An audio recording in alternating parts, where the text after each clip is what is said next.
Hey everyone. As we begin these first few days going into the coronavirus quarantine, I thought it'd be good to use this time well to begin making some reflections on scripture passages. I thought as we here in St. Louis are having to go through the beginning of this quarantine on St. Patrick's Day, and near the halfway through Lent, I thought it might be appropriate to read the temptation of Jesus in the desert. It's the first reading of the first Sunday, or it's the gospel reading for the first Sunday in Lent. There's three things that stand out to me in that reading: wilderness, temptation, and the 40 days. So in the wilderness, Jesus is going out into the wild, into chaos. And we're experiencing chaos in our world right now. But we can look at it in a different way. We essentially have an opportunity, being given an opportunity to go on a global retreat where most or all of the world is asked to do their best to stay indoors at home and avoid large social gatherings. So there's an opportunity there. The second is temptation.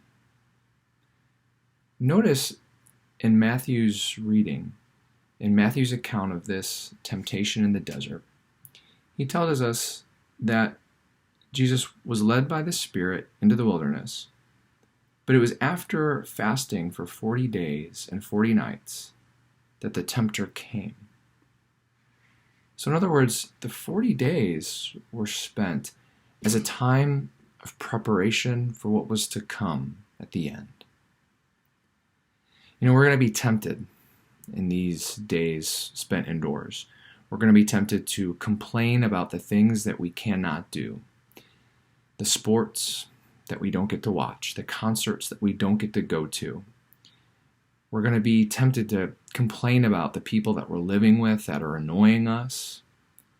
We're going to be tempted with being lazy, with wasting our time. The adults might be tempted with looking at their retirement accounts that are crashing. We're going to be tempted. But we're also giving this time as a time of preparation for what's to come at the end. But I'm going to come back to that in a second. Let's look at the first two temptations of Satan to Jesus. If we notice very carefully, he begins each of the two temptations with, "If you are the Son of God." So if we read the first one, "If you are the Son of God, command these stones to become loaves of bread." And the second one, "If you are the Son of God, throw yourself down." See, Jesus is tempting Jesus. He's beginning with questioning his very identity. But that's something Jesus is certain of. He was probably certain of it before he went into the desert. But of course, having that time, that reflection time, that time of prayer and fasting, he can grow. He can grow in certainty of who he is and what his purpose is, what his mission is here on earth. And of course, in the third one, Satan doesn't bring that up. In the third temptation, he brings him up to a high mountain, shows him the kingdoms of the world, and then says to him, "I will give you all of these if you just throw yourself down and worship me. Fall down and worship me." And of course, he can't begin that one with, "If you are the Son of God." Because if he is the Son of God, well, he can't bow down and worship a created being. But Jesus also can't bow down because he is the Son of God, and God can't tempt you. You see, if he bows down to Satan, then he's enabling Satan's pride. He's causing Satan to fall into worse sin. You see, Satan fell from the beginning because of his pride. God's not going to let him fall deeper into that pride. God's not going to enable any of us to sin. So back to that time that we can spend in preparation, the time that we are given as an opportunity. Let's try not to focus on the negative. We're going to see plenty in the news of the negative. But we have an opportunity here to be positive about it, to make the best of it, to learn from what's going on right now, how our healthcare systems and responses can change, maybe for next flu season. But how can we spend the time now well? Think about if you were told in advance, if you were told a month ago that you're going to be given the opportunity to spend 1 to 4 months in your house, that you can't go to school, you can't go to work, you can't go to concerts or large sporting events. How would you prepare for that time? What do you think you would do to spend that time well? Maybe you can find a project to work on. Maybe you can find a book or a book series to read. If you play an instrument, learn a song, write a song.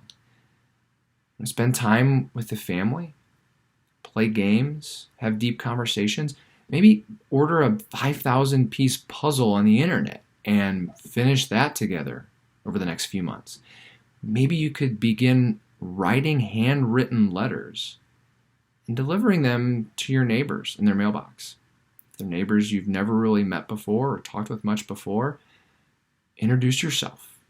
Get to know them. Maybe you can coordinate, setting up daily lunches or dinners with your neighbors and get to know them. Spend some quality time. Use this time well. It's an opportunity. How would you like to look back 1 to 4 months from now on this time that you've been given to reflect? Think about this temptation that Jesus went through. What are you struggling with in your identity? Can you accept, first and foremost, that you are a beloved son or daughter of God, that you're made in His image and likeness, that you are loved and that you are called to love each other equally? Where do you need clarity in your identity or in your mission, your purpose in life, and how you're supposed to live that out in service for others? What areas of your life do you spend too much time in? Maybe it's not time wasted, but maybe it's time that you should spend somewhere else. So what areas should you spend more time in? Think about that. Focus on that. And try to live that out well over the next 1 to 4 months so that when this is all over, when that period comes, you can look back on this time and you can say, I spent that time well.